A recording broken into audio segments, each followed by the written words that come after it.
They did it. They made a Ghostbusters film that is faithful to the originals, that is respectful to the characters, and actually is a sequel, but it's not a straight up ripoff of the other movie, and it actually continues the story, answers some questions that weren't answered, and is its own adventure, its own story, its own unique movie within the Ghostbuster franchise. They did it. They did it. They did it. They did it.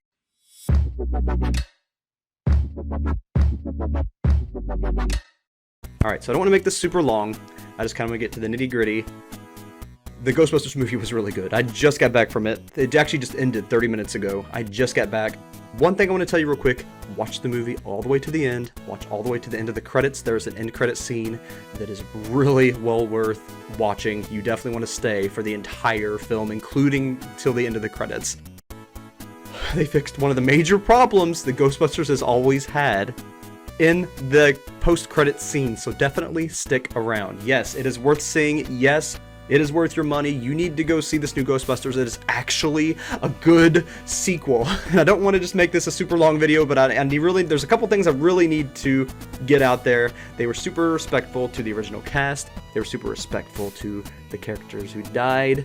They had them, and the cool thing is that they incorporated them in a respectful way that really gave meaning to the story, and the new characters were really fun. They were really funny. They made sense in the universe, and there was cheesy jokes. I'm not going to say this movie's perfect. There were some really weird, cheesy, a little bit cringy jokes, but it worked. It worked in this realm. It worked in this world.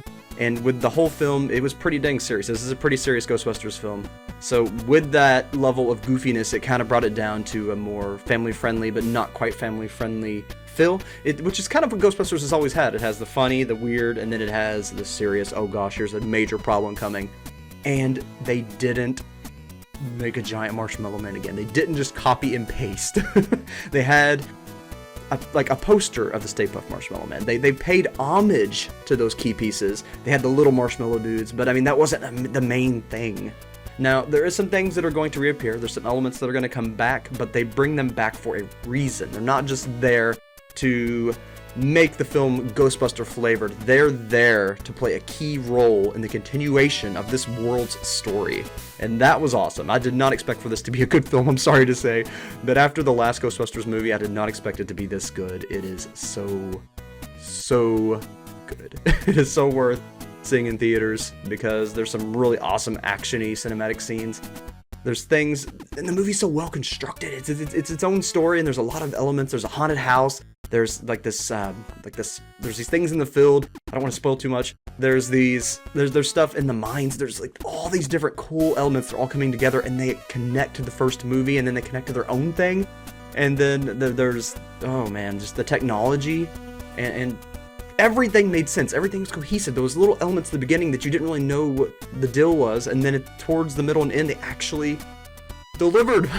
And for a modern film, that doesn't happen. They had a setup and a deliverance. The payoff. They had the setup and the payoff.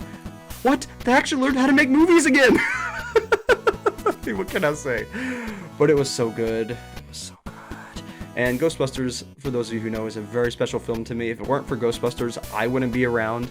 Because Ghostbusters came out, my dad's friend could not go see it, and so my grandmas didn't really trick them, but they talked my dad into asking my mom out, so their date to Ghostbusters is what started their relationship, and therefore what started me. So if it wasn't for Ghostbusters, I wouldn't exist. So it's a very special franchise to me, and I really just wanted it to be good, because I really have a special connection to the films, even the bad ones. But this one, I really felt it. You really feel like you're in the world of Ghostbusters again. It doesn't feel like it's a movie that's Ghostbuster themed. You're back in that Ghostbusters world. You get that original feeling from the first movie. This feels like a real, true sequel, more so than the original sequel, the two. It feels like real Ghostbusters, and I put it up there. Now, seeing it by itself, it's not as good as the original, but seeing the original and then this, it's just as good because it's super cohesive to it. It really feels like it added on in a really positive way, and it just together they're a really good package. So I like it as much as the first Ghostbusters if you watch them together. it's a perfect sequel to Ghostbusters. And the reveals of who people were, people kind of already guessed it, but it was so good, and it really made sense. The new characters made sense, and they're really funny, they're really fun, and they're really going to be cool Ghostbusters. If there's another sequel, I don't know if there will be, but they set it up where there could be, but it's not one of those things where it's like, oh crap, something happened, and it's a cliffhanger. No, it finishes what it started in this film. And the way, oh, I don't want to spoil it, but the way that a certain character connects to his family, the way it connected, it actually made me cry. I actually got teary-eyed several times in this film, and that doesn't usually happen. I mean, that's extremely rare. Even if there's a sad scene, I usually don't tear up. I actually had a tear roll down my face. This movie affected me emotionally and personally, and that's saying something. I really felt that original Ghostbusters feeling. I really felt like I was back in that world. I got that nostalgia feeling, and then it actually touched me because they paid such homage to the original. They really respected them in this film. You could feel it, and then the way everything connected and went on, you kind of see like the last fan of the Ghost, the new dude who's kind of goofy. He's like, is that a ghost trap? He's the last fan of the Ghostbusters, and people didn't even know it was real anymore. And then the one who's related to the Ghostbuster finds out it's real, and just that nostalgia feeling, and just that respect, and just going back into that world, and just like, wow, that's part of my childhood. And it actually shows it in our time versus that time. It's like, wow, that's their childhood. I connect to this. It really hits you on an emotional, personal level. And like I said, I got teary-eyed, and at the end I cried. But that's just me because I'm very attached to it. But it was, even with me being attached to it, that's saying something. So yes, definitely see this movie. It was really good. Thank you Sony, for actually paying attention and actually making a good film for Ghostbusters, because it does deserve it.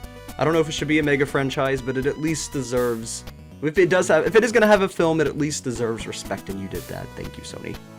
Alright, well, I'm going to go ahead and get off here now. I'm already up at like 7 minutes. I did not mean for it to be this long. But, as always, I am your host, Grant Reeds. Keep your eyes open, never stop reading. I'll see ya. I'd like to take this opportunity to thank our patrons. Thank you all for everything you do to support what I do. Investigator Zeus, Dobby's Music, Vexus, Jerry Mullins, Phantasm7, and CNK114. Thank you all again for keeping this channel and my other projects going.